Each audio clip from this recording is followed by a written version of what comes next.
Yeah.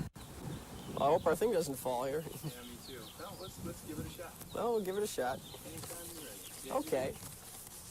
You got sound? Yep, we do. All right. And I wanted to clarify again, you retired with the rank of sergeant, so the proper way to address you, is it Sergeant Dodson or Staff Sergeant? What is the proper title? Well, either one is, but of course, sergeant is much easier to say than staff sergeant. So Okay, but it would be correct. It's appropriate and correct to say Sergeant Dodson. Either one. Yes. Okay, do you like to call Robert or Bob? I mean, everywhere I've seen it's been Robert, but I just want to make sure that... Well, I'm Bob. I would love to be Robert, but I'm not, and I haven't been for 45 years, so I don't know how I start. Okay, now. well then we can use Bob then. We'll use Bob. Yeah. That's no problem. I guess I just want to start with weather itself. I was watching this thing. All right, okay, oh good, all right. When did you first get into weather? I mean, when were you first, what was your weather background getting into, into the military? Well, I joined the Air Corps, the Army Air Corps, to fly, to be a pilot. But I washed out. My eyes, I couldn't pass. And so then I was in there, and nothing I could do about that. I couldn't get out. So I took several tests, and I had 2 or 3 things that I could have taken or gone for. And weather one, that's the one I selected, and that's how I come in weather. Did you ever envision that your skills as a weatherman would be put to such an important and crucial purpose? No. Well, I'm too. easy for the audio man to say. It's typical the wind to start blowing. Right, that's right. Hello, weatherman. What's going on? It's getting windier. Typical, very typical. That's right. You rolling? Yep, rolling. Okay, I guess I'll just ask the last question again. Did you ever envision that your skills as a weatherman would be put to such crucial use? No. Just thought you'd get into weather, huh? Well, yeah, I suppose so, and I had to get into something, and that was one of the ones I could select, and so I selected that one. When did you actually enlist? When did I enlist? Yeah. August 1941. And then were you placed in the 21st Weather Squadron, or did you choose that? I was placed in it. I didn't have much control over it. Obviously, D-Day itself was not your only mission, your only role, the only thing that you did. You had other duties and other jobs before that. What were some of the other things you were doing as a weatherman prior to D-Day? Well, of course, I had probably it was a year or a little more than that before I even was a weatherman. I was learning how to be one, and then I helped run a weather station for a while. It was so that I became a better weatherman and learned how and so on. And then I became I was training new men. Did a lot of that, and I also studied the equipment, the machinery that we used, and I got to where I was quite good at that. And it just happened over 3 years of service in New Orleans. And then all at once I was picked out, along with a lot of others, to go to Europe and to go into near London. And then at that point in time, we were all busy getting ready for D-Day. Now, we didn't know when that was, obviously, but it wasn't going to be long, that we knew. So we were doing the things in the business, our training to get ready to do what we need to do in Europe, as it was somewhat different than the way we had been doing it in the States. Excuse me. When were you actually first told? When were you first told about the D-Day assignment itself? Well, I don't know. I'm not real sure of the question you're asking. How long before? But I saw on the bulletin board in our barracks one day, I saw this notice there that they were looking for weathermen to volunteer to go in on. Well, no, they didn't say to go on V-Day. D-Day, obviously, but they wanted us to go in and become liaison with other with fighting groups. We were not a fighting group, as you know. And in that, they wanted 2 jumpers, 2 paratroopers. And so I thought that would be a good way for me to join that and have a little bit of action that I wasn't getting anymore. It was getting really dull. I've been in the service 4 years and nearly 4, and it was getting a little dull. So I volunteered to go to the 82nd Airborne Division, and so that's the way I got to be a jumper. How old were you? I was 25. 25 years old. Were you aware of the magnitude of this particular mission? Well, I don't know that I did. I don't think I thought much about that, and I'm not sure that I would if I did it again, and I doubt if you would under the same circumstances. Describe for me your mission as it was assigned to you. In other words, what were you told that you were going to be doing?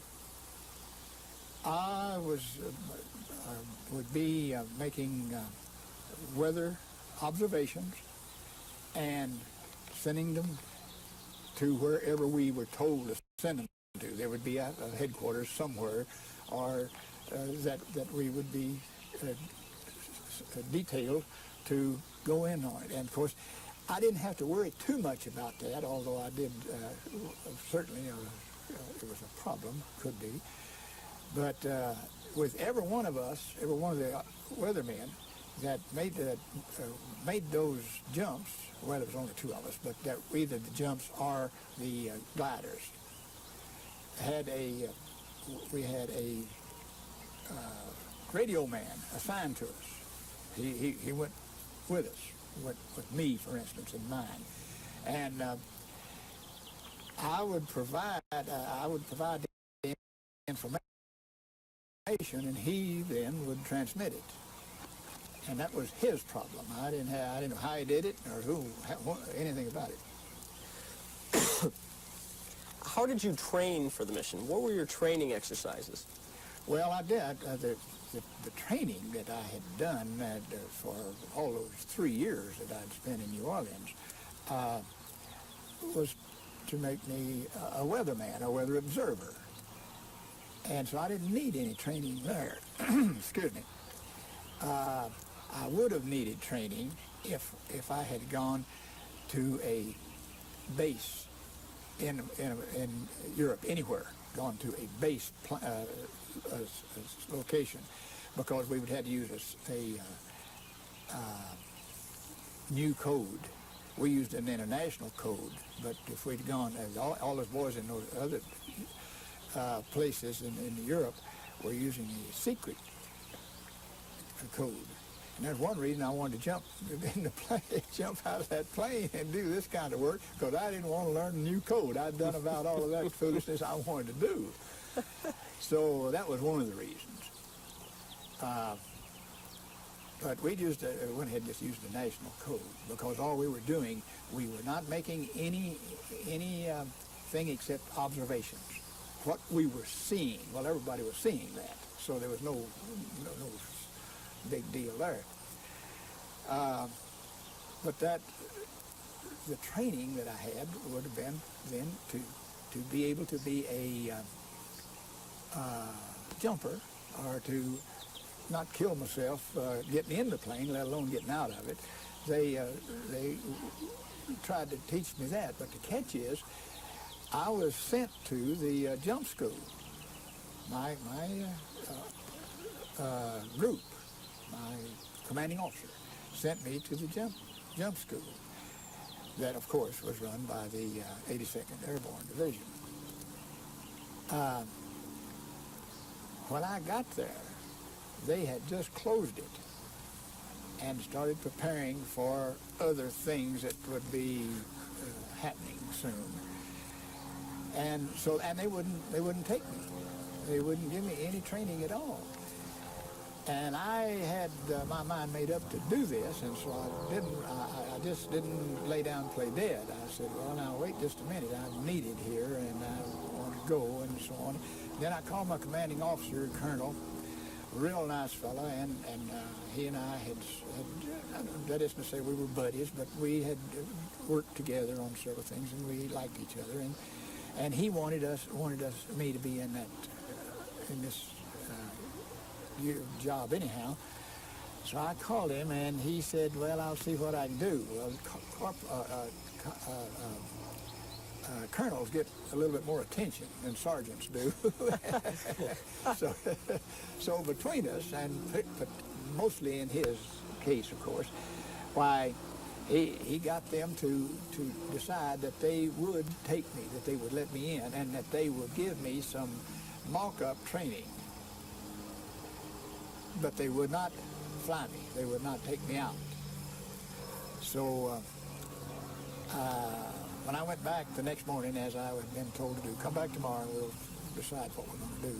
I went back the next morning. This lieutenant said, well, we're going to try to make a jumper out of it. I doubt if we can, or something to that effect. I said, all right.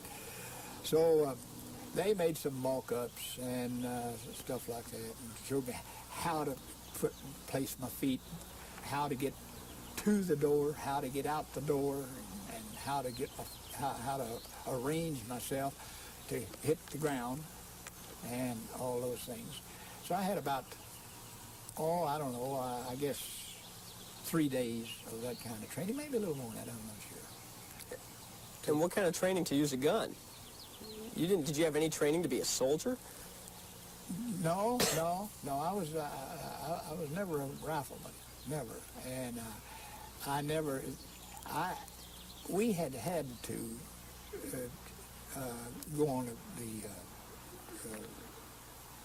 and shoot the gun. Had to shoot the gun under help and so on, learn how. But we never were given one. Though I had a sidearm. I wore a sidearm, but I was never issued a what's the number of that gun? M1 carbine? M1, yeah. I never. Now I did shoot one. I shot it well enough that they let me go on and do something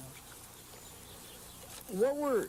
After training for the mission and getting a better idea of what the mission was about, what were your concerns? Was it just an ability to get the job done, or were you worried about being captured? What were your concerns after you really got familiar with the mission and as it was assigned to you? I don't remember having any concerns. I know that I was rather pleased with my assignment. I was real pleased with that. I enjoyed it. I enjoyed it being with the jumpers. And another thing, I was their favorite. Football, they kicked me around pretty good, because I hadn't done any of the stuff that they had spent all those years doing, And so they made my life a little miserable, but funny. In the final days before D-Day, had you, as it drew closer, were you aware that the weather had become General Eisenhower's sole criterion for his decision to actually launch the mission? I think all of us knew that. I'm sure we did. I did, and I didn't have any way to know it any better than they did. So you knew at this point that the weather had become sort of the focal point of the whole D-Day operation. And of course, the end was that we actually loaded one on the 5th. The evening of the 5th. We loaded. We was on the plane, decked out, ready to go. Dirty faces and everything, just ready to go. And we sat there in the plane. We got back on the ground for a while and fiddled around there for, oh, I guess 5 hours, maybe 4 hours, till they called us back and put us back in the shed. And next day we started all over, and the next day we went out the next morning. As the weather started to worsen on the 5th, and you're sitting in this plane, what's going through your mind? I mean, it's storming like crazy outside, and here you're sitting in the plane all decked out with the paint on your face and everything. Well, you got two things to think of there. Number one, let's get this damn thing going. You know, I'm getting tired of sitting here. And the other thing is, maybe this little rough, won't you let us get out and wait till tomorrow? You know, it is a two-way thing. As everybody knows, June 6th became the day, and the call was made. When you finally did take off, what were your emotions as you were flying over the channel? What was going through your mind?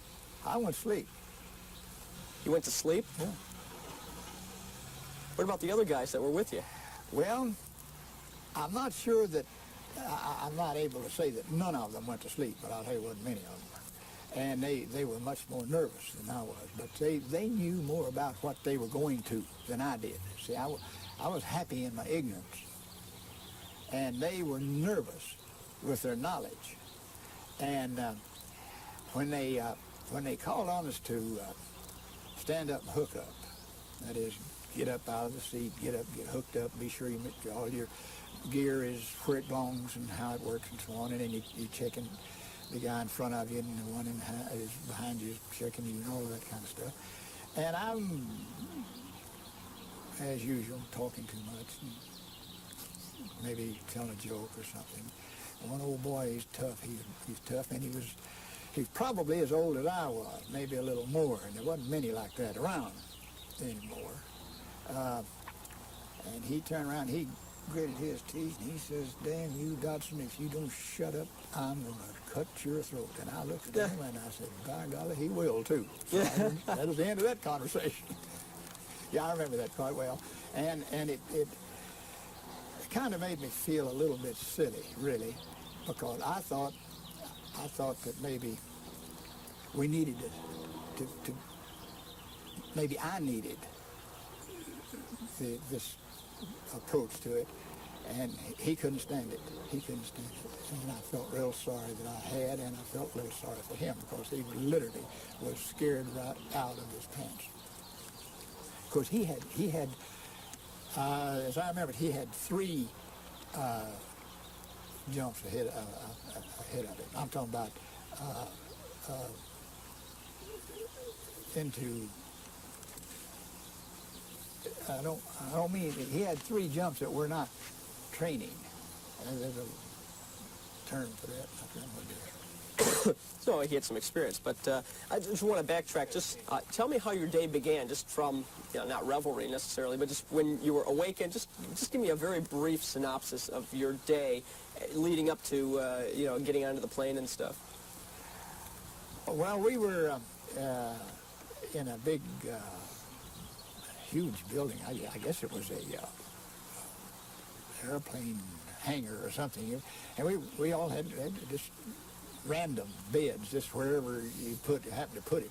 It wasn't lined up. It's very military looking, and we worked on our gear and then to be sure that it was everything was where it should be and so on. And we ate and we burned some wood and blacked our face or smeared our face, and I don't know, maybe cut each other's hair, just anything. We had a day to kill, or at least a half a day, and that's just what we did. Of course, now when the order came to get ready to load up, well then of course we got serious about putting on equipment and fastening it and all that kind of thing. So it was just enough to kind of keep us busy, and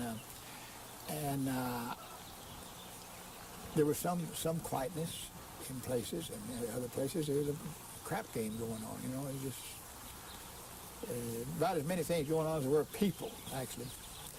tell me the order itself. How did that order come? Did somebody just walk in and say, "We're going, boys"? Or tell me about the order itself, how that Well, came? like anything else that you get from the Army or from the military-type people, it goes down, and it came from somewhere and somewhere and somewhere, and then it got to our building. And then in there were various people there to tell each one of us, not each one of us, excuse me, each stick. And a stick is, I don't know where this term came from, but a stick is the number of people in one plane. That's a stick. Well, we had a stick leader, and he got the news, and then that's where we got ready to go then. Do you remember what he said? Was it something dramatic, like, "Boys, this is it," or anything? Yeah, just about like you would at a ball game, let's get in there and get them, something like that. I didn't. Let this car get out. I Yeah. think they're going to move. Okay. Just going to sit there and rev the engine some more. Yeah. Oh, that's that bunch of kids over there. Yeah. Hey, you missed that. Yep. No, I rolled. Yeah. Sorry, that didn't happen. We're clean anytime. Oh gosh. Okay. Come back. Yeah. Really. Yeah. They fear. Yeah. Get your gun. That's right. Okay. Anyhow, I didn't mean to go out of order. We've talked about the beginning of your day. We talked about flying over the channel. Now tell me about getting over the channel, the jump. Tell me about your experiences right as you started in Normandy. In Normandy? You mean Yeah. With the jump. Yeah. Start with the jump. What was going through your mind? Just jumping and. Well, we It was dark. we For were in a example. small plane. There was only 13 of us in my stick. And we rode that thing forever. Right one on over the other, just pew, pew, on. And 3 o'clock, something like Mine just jumping and. that. Well, we It was dark. we For were in a example. small plane. There was only 13 of us in my stick. And we rode that thing forever. And we, of course, we didn't have anything to do with where they went or how far they went and so on. But we were aware that we were going on various directions and so on. And we assumed and later learned that what they were trying to do was to avoid some low clouds. Because they're flying very low, and they needed some to stay out of the clouds if they could, because they didn't want to put us down in an accident instead of on purpose. So we rode that thing around for a long time, and I cannot tell you how long, but I'd say, let's see, we jumped out of there. When did we jump? 3 o'clock? Something, I don't know, 2:30, 3 o'clock, something like that. Well, we boarded that afternoon, that evening, as I remember, about maybe 10 o'clock, 50 years ago, I'm sorry.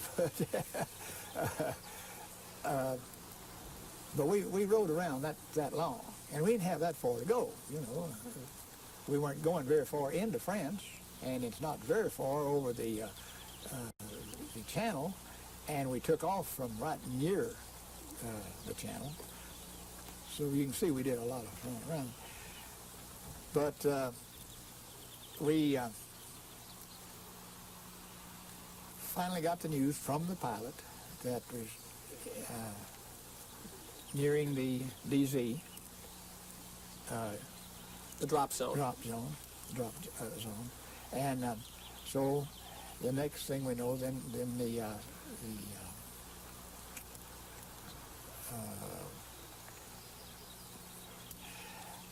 well,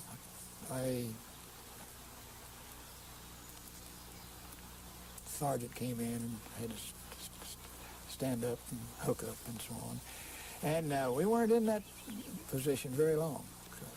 And we'd all, of course, those boys, they were good at it. I was pretty ignorant, but I had some training about how to get out of that thing without jumping over the fellow in front of me or tying up the one behind me. And we eased up there, and out we go then, and then you just go right out, right one on over the other, just pew, pew, pew, pew, just like that. And they had put me on the, I was a 13-man on a 13-man stick. And I always wondered if they didn't do that, just kind of did that in Lucky 13. self-defense. Lucky 13, huh? Yeah, self-defense, I imagine. But I got out of there, and that had nothing to do with the fact that I did get hurt, did get injured in the jump. It had nothing to do with my jump not being good. There were several of us that did, and all for the same reason.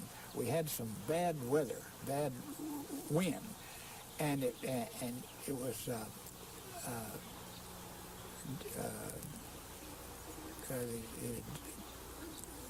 come and go, come and go, come and go. And the ones of us that got to oscillating as we went down didn't have time to stop it. Now, I'd been taught how to do that, pull on a certain level and do all that stuff.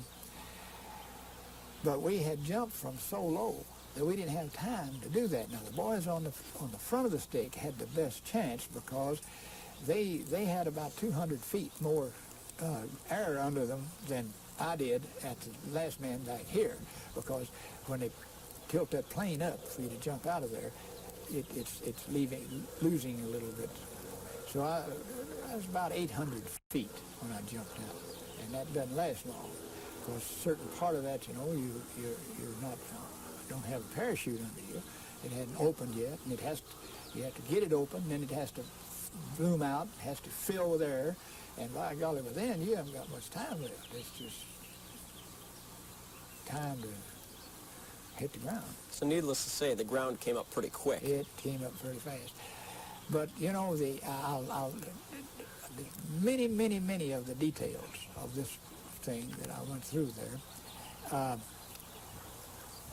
But there's one I'll never forget. It's coming down in that parachute and being so sorry that I didn't have further to ride down, because it was a beautiful ride, and you just the world was yours.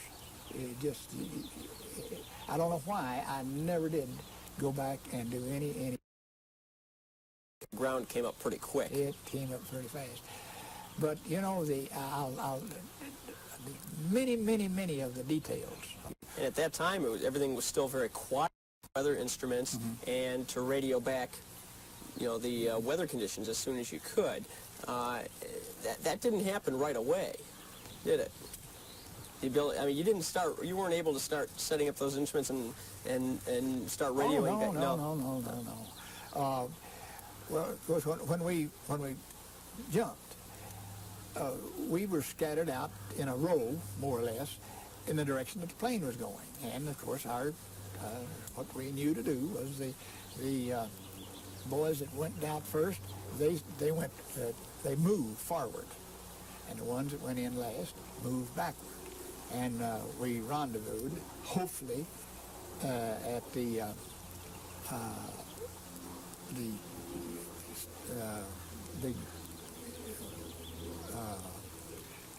materials that had been sent down with us.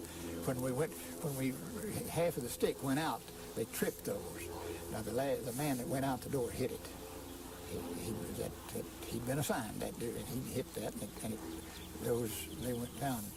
So that's you rendezvous there and pick up more equipment and pick up stuff that you couldn't jump with, or more than you could have jumped with, and get ready to move out. And we did that, except our lieutenant, we jumped with a lieutenant and a sergeant, I think a buck sergeant. They were the bosses. They ran the show, and we never saw either one of them. That's not true. I saw the sergeant, and he was laying out there in the weeds with a broken leg, and so I gave him his morphine and left him laying there. So we didn't have him, and our lieutenant. I don't know whatever happened to him. Never did see him again. So I had the great good fortune to be the man with I was the one with the, Seniority, I guess. yeah, Highest rank. and I shouldn't have been. And of course, even if the sergeant had been there, he wasn't going to let me run that thing. It was his, and it should have been. And he trained. I was a weatherman. I was a greenheart. I had no business trying to tell those men what to do. But they wouldn't. They were infantrymen, and those stripes are big to those boys. They weren't to me. Hell, I was raised with you know, get me another stripe, will you? But that stripe was God to those boys. And I stood around there. I was waiting. I was a visitor, you know, and I was waiting for somebody to start doing something, and they didn't.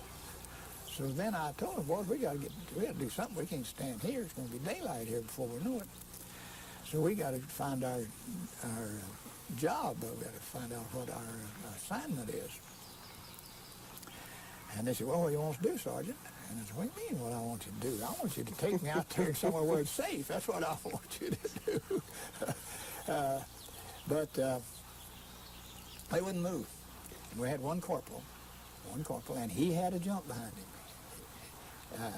He had a combat jump behind him, and I thought, man, we're in good shape. He'll know what to do. He wouldn't move.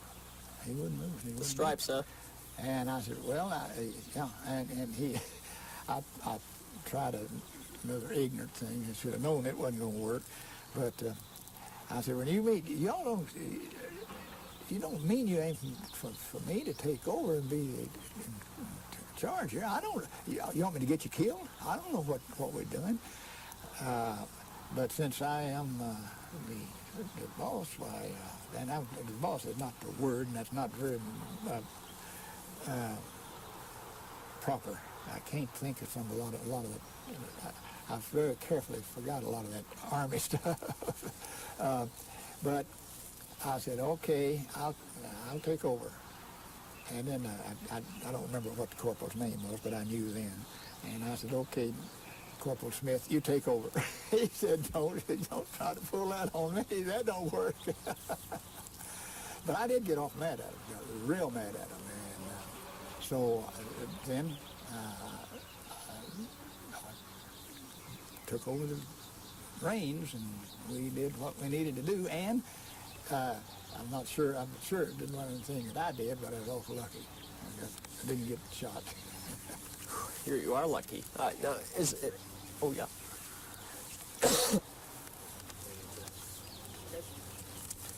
When you and I had spoken earlier, you had mentioned that once you guys had collected yourselves together, you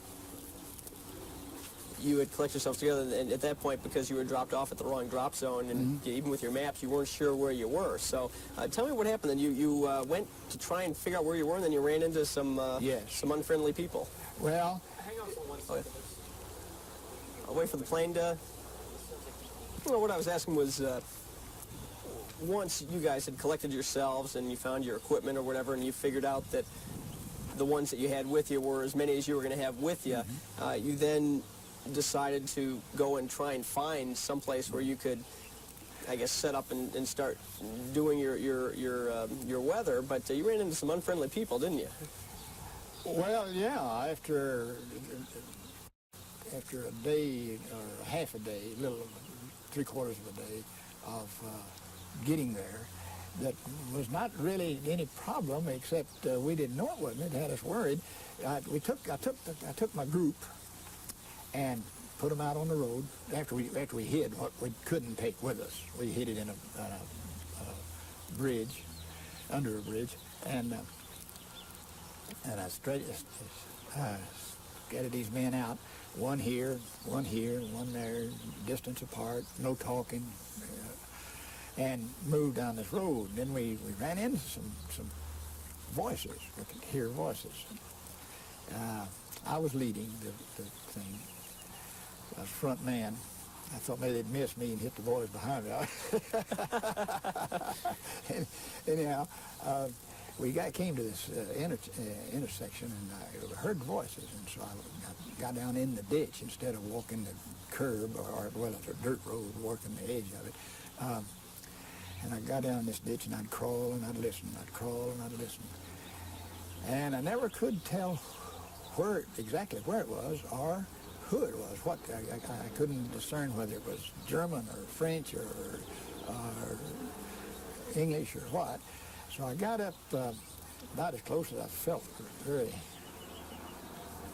wanted to be.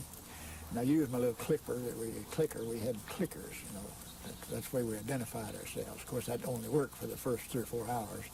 But I clicked mine, and if you hear it, you click yours twice, and we're buddies. If you do something other than that, then I dig in a little deeper. But anyhow, I got a 2-click, and I moved it again and did it again, and so we came together. So I told him what had happened, that I was ignorant man running a show here, and why I was. And he told me, well, he hadn't lost but 2 men, and he was the lieutenant. So I capitulated.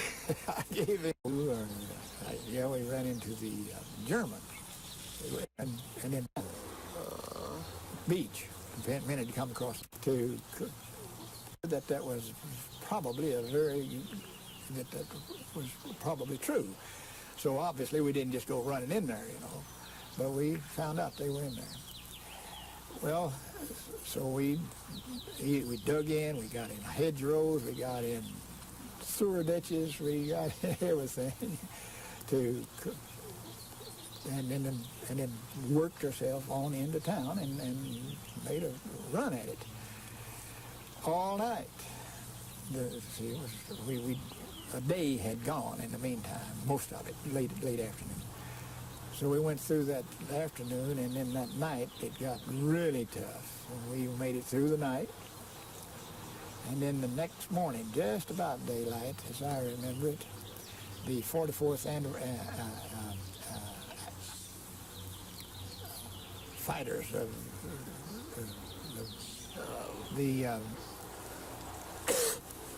men that had come across the beach. The men had come across the beach, and they'd been held up there, as you know. A lot of them were. A lot of them never left there.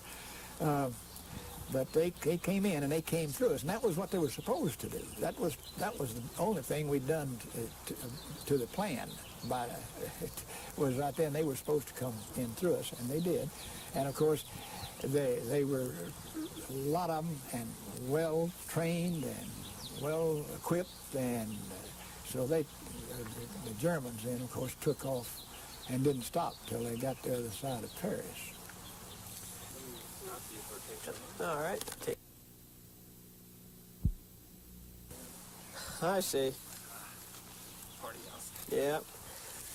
Well, okay. Anytime you're ready. Okay, you were talking about then the next morning. Mm-hmm. Yep. And you can just pick it up from there. Well, next morning, the 44th Infantry came through and relieved us. And so we then crawled in our holes and got some rest, got some sleep, and they went on and fought the war. Now, our boys, of course, they all came together to where they belonged. They were infantrymen, and they were supposed to get to fighting. And after they rested a little, they did. Of course, what I did, I held back there and started doing what I was there to do, checking the weather and waiting for some ground equipment so we could even do a better job. We'd have a better equipment and so on to work with. And it came.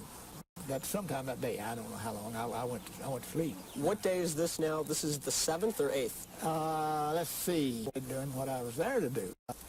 And they went on and fought the war. Now, our boys, of course, they all came together to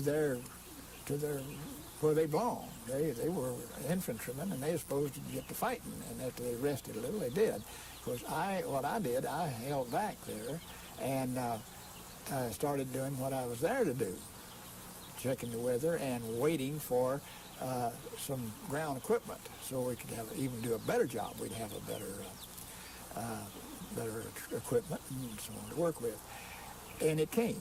That sometime that day. I don't know how long. I went to sleep. What day is this now? This is the 7th or 8th? Let's see. It'd be 6. It'd be 7th. Okay. Because the night.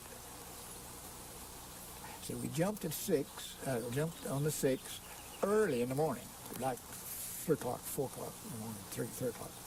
And then we had that day, that night, and then the next day is when they relieved us. And up until that time, you were more of an infantryman than a weatherman. Only. I didn't even look at the weather.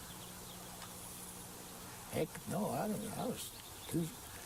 I didn't have time. And besides that, I didn't have a radio man anyhow. I'd lost him. I don't know what happened to him, but he wasn't with me. And so I could make an observation if I wanted to, but anything I could do with it. So I didn't do it. But I did then. After that day, when we were relieved, and after I had slept that day and that night, then the next day I went to work. And that's when you began radioing back your weather information. But other equipment had come across the beach, and in fact, we had a real good station there. Good equipment, and big equipment, and handy equipment, and we had I think 6 men, counting me. I think there was 6 of us. You had mentioned to me earlier that, again, you had only been given a sidearm as a firearm, but you had happened... No, I jumped with a rifle. Oh, you jumped with a rifle? I jumped with a rifle, a carbine. No, I jumped with a light rifle. But then you added to your arsenal there. Well, I had been issued that months before that. See, I was a first 3 grader. I wore sidearm. And then I jumped with both the sidearm and the light rifle. Did it make you kind of uncomfortable that here you are, a weatherman, jumping to do some weather, and you have to carry a gun? And, I mean, did that make you sort of somewhat uncomfortable? No, not really. It kind of made a little sense to me because, after all, I was in the Army, and armies are for fighting, and we had an Army in that condition, so why wouldn't I have a gun? But you were able to get a better rifle afterwards. No, not really. Not really. I did one that night when I ran out of ammunition. I picked up a German rifle that wasn't in use and used it a while. Of course, you have to be a little careful about that because it doesn't take long for anybody on either side to recognize the gun, the sound of the gun. And so you start using one of those, getting a gun like that and using it, you may, somebody behind you may be shooting you, one of your own. The friendly fire that we've heard so much about. Yeah. This is a difficult question. I actually wasn't even going to ask it, but I will. Did you kill anybody? I don't know. You were firing, but you weren't sure if you were hitting. But obviously, you're just trying to stay alive yourself. It's not really an issue. I don't know. I don't want to answer those questions. I don't know the answers to the questions, and I don't want to know them. Yeah. I'll move on. As I mentioned, it was very difficult. I wasn't sure if you wanted to discuss it, but that's I okay. used some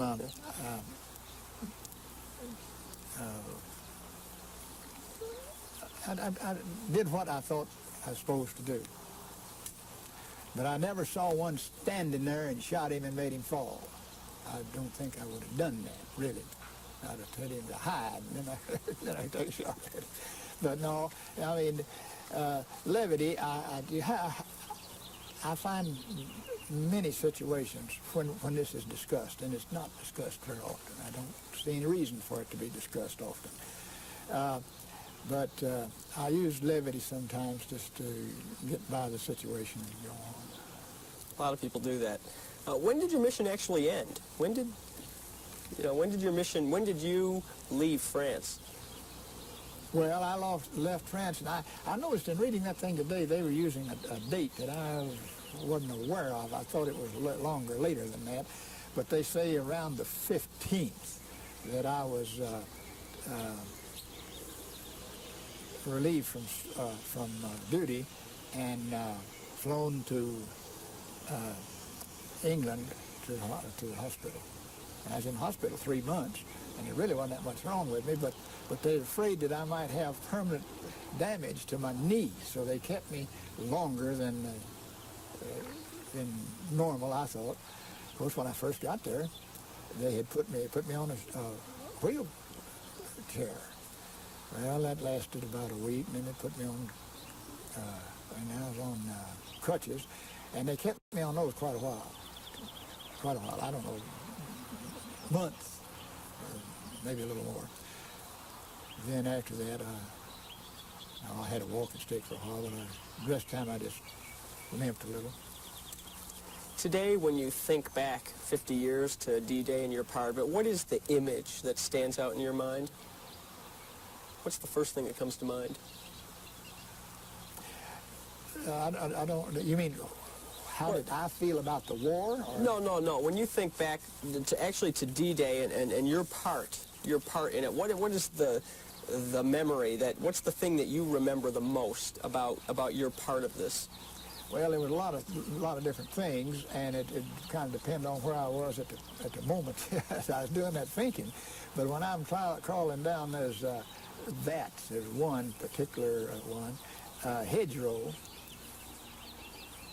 Very uncomfortable because those limbs are grabbing at you and scratching you and so on.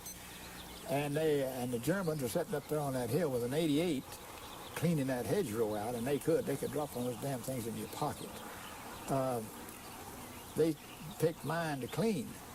You know, they'd clean this one, and then they'd pick up one over there and go clean it out. Well, when I'm in the one they decided they'd clean out. Now you get some pretty good ideas about things that could be better, and they would have, as far as I, as an enemy of theirs, they would have eliminated me, except for one very happy thing.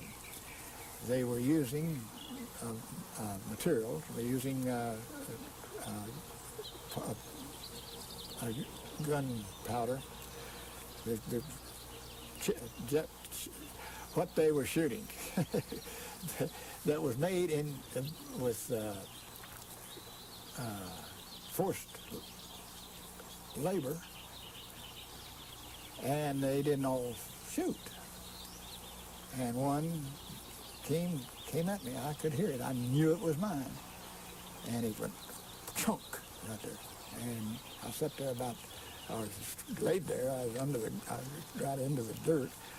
I laid there for about an hour and a half, and I decided, well, it's not going to go out. So an hour and a half, of course, is ridiculous. I wasn't there, but it didn't go, and a lot of them didn't. In fact, when daylight came on that day after that bad night, you could, the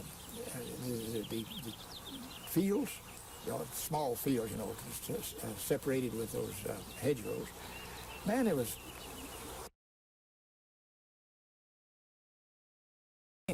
maybe two more times between their duty and flown. And these are mortar shells you're talking about? Labor. There's one particular one, hedgerow. Very uncomfortable because those limbs are grabbing at you and scratching you and so on. And the Germans are sitting up there on that hill with an 88 cleaning that hedgerow out, and they could drop one of those damn things in your pocket. They picked mine to clean.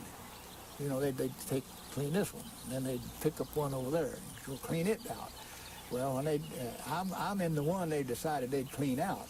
Now you get some pretty good ideas about things that could be better, and they would have, as far as I, as a enemy of theirs, they would have eliminated me, except for one very happy thing. They were using material. They're using gunpowder. What they were shooting that was made with forced labor, and they didn't all shoot. And one came at me. I could hear it. I knew it was mine.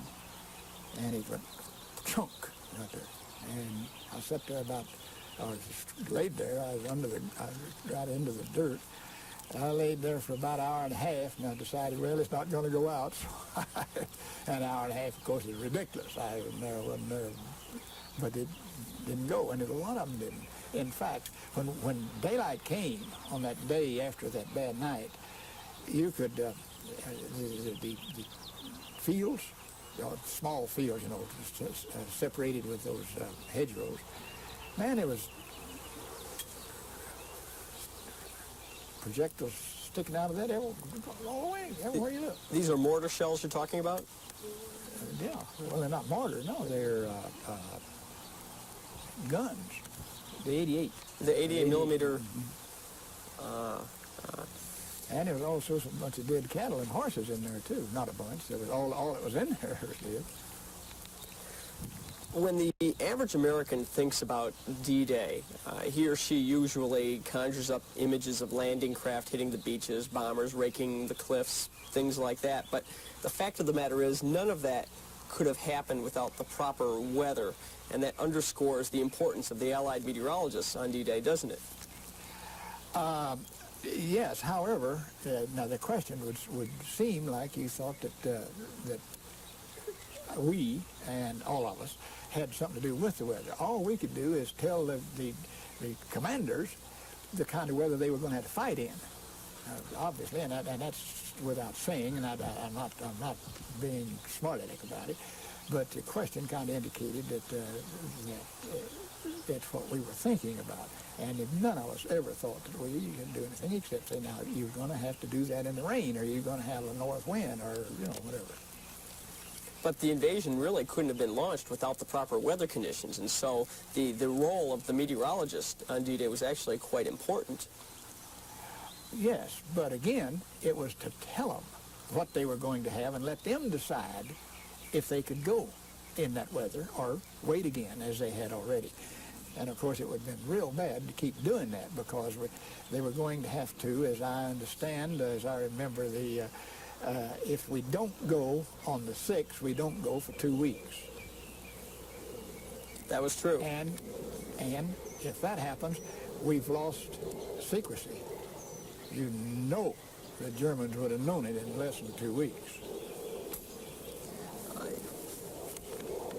Some people actually go as far as to say that the Allies had superior meteorology intelligence, if you will, or superior meteorologists. I mean, were you aware of any sort of, were you aware of what the Germans were doing weather-wise when you were, say, even when you were back in England, were you aware of anything like what the Germans were doing with their weather? No, and in the first place, while I was in England, I wasn't there long enough, or in one place long enough, to ever find out how the weather thing works in Europe. I went from New Orleans to England, and I don't think I was in any one place more than 2 nights all the time I was there, until I wound up with 82nd Airborne. And there, I didn't have anybody to discuss weather with. I was talking to boys about jumping out of airplanes and tearing up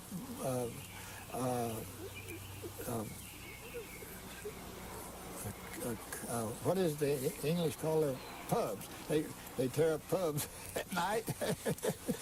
Craziest people in the world. And I never really appreciated that part of it. I don't see any necessity for just meanness. Only one question I want to come back to and ask you to actually shorten up your answer a little bit. If you could just give me the timetable of the events after you jumped, from when you jumped, sort of the timetable, just very briefly go through.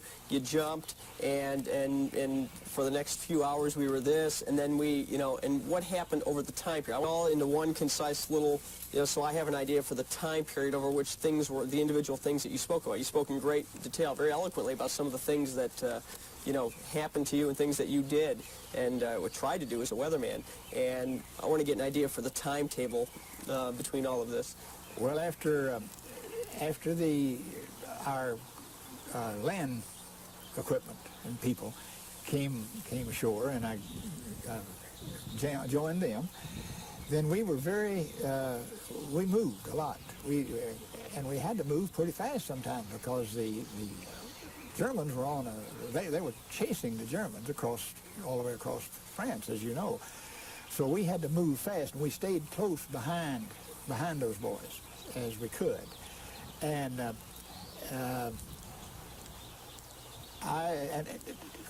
but we still did our weather on an hourly basis, unless we had some real strong, different, changed weather. Then we'd do it. Then we'd make a special, what we called special observation. And so that's what we did. We dig a foxhole, spend the night, get up next morning, and go like a rabbit. And we did that until, and then I'd stop by find a doctor somewhere and have him check my knee, and he would say, "What are you doing here? I've already sent you out once." And he did that 3 times, and finally said, "Next time I'm going to send you out with the police." And that time I went to London. I went to England. But anyhow, that's what we were trying to do, was stay up with those boys and give them the weather as close to where the fighting was, as close. And there wasn't a lot of fighting then. Now, there was later. I'm not taking anything away from the fighting people at all. But when they broke those Germans out from their where they were, when they moved them off of the beachhead. The beach. Well, they didn't have time to fight. They was trying to catch the Germans, and the Germans were trying to keep them getting caught. So we had to move fast but we wanted to give them, as all of our groups did now. We were just one of many. Give them the weather information available to them where they were, not where they'd been. And every now and then they would drop off or would bring in another unit and put it at a particular place, because there had to be some bases, various places. But we were busy all the time. Now I lost that outfit. I never did see those boys again. I never knew them. I never was able to visit with them again. After I went to the hospital, I spent 3 months. And 3 months is a long time in that situation. Just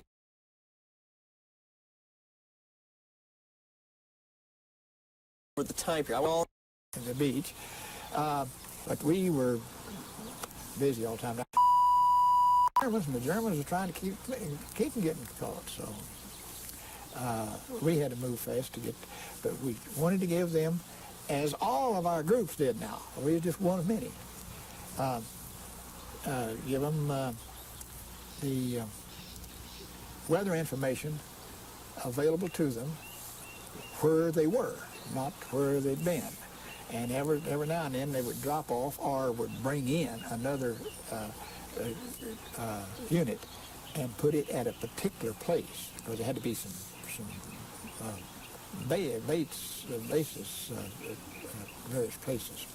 But we were busy all the time. Now I lost that outfit. I never did see those boys again. I never knew them. I never was able to visit with them again. After I went to the hospital, I spent 3 months. And 3 months is a long time in that situation. Just if you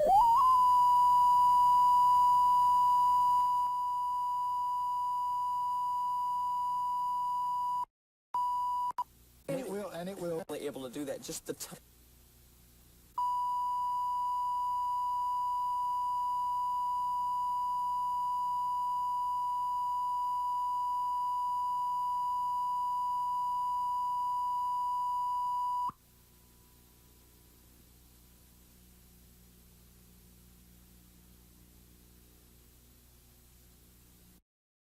And I just wanted to talk about, you know, up until the point where you were finally able to do that, just the time, how either quickly or slowly things happen. In other words, you jumped in. How long was it until you guys found yourselves? And then, you know, you found your weather equipment, or maybe you didn't. And, you know, that's what I was Okay, trying to I can do some guessing on that, I mean, and it will be guessing because I'm not sure. Not sure. Well, I know when it got daylight. I mean, Yeah. I mean, even roughly, yeah. just, you know, because we know you jumped in the middle of the night. So, you know, you can always infer, you know, just when it got daylight. And you don't even have to give how many hours, just, you know, later that day. Yeah, okay. You know, just I'm trying to get an idea of the time. So I want to be accurate in. Well, okay. Yeah. All right, you're going to have some repetition here because That's okay. I thought I'd done that already. Yeah, well, some of it. And I wanted to make sure I got it all correctly. Yeah. And this is the last question. This is the last thing we're going to. Okay. Yeah. And are you rolling? Okay, yeah, you can just start. Yeah, go ahead. Yeah. Well, after we jumped out of the plane, and at whatever time we jumped, I can find you half a dozen different times, and I'm not sure which one's right, but it was sometime around 2:30, 3 o'clock, and quite dark. We rendezvoused. We broke open our cases. We hid what we couldn't carry, and we pulled out, giving up on men who were not there. We were, I think it was 8, it could have been 9 men that was left, counting myself. It was 8 or 9. And so then we went up we came to this little road, which was like out in the field, and we went to the road, and we went along that road till we ran into some other jumpers. Another stick. Joined up with them. Started down the road they had selected. I had a map, and at that crossroad, I was going to decide where to go. I don't know how I was going to do it, but I had to do something. And but he was there, so I didn't have to do it. So we went with him, and he selected this road for whatever reason. And now we're up in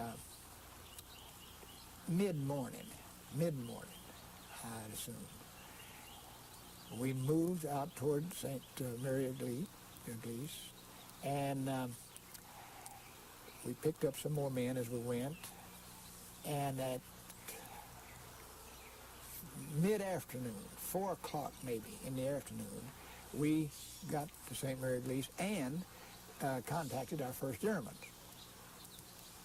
And so from then until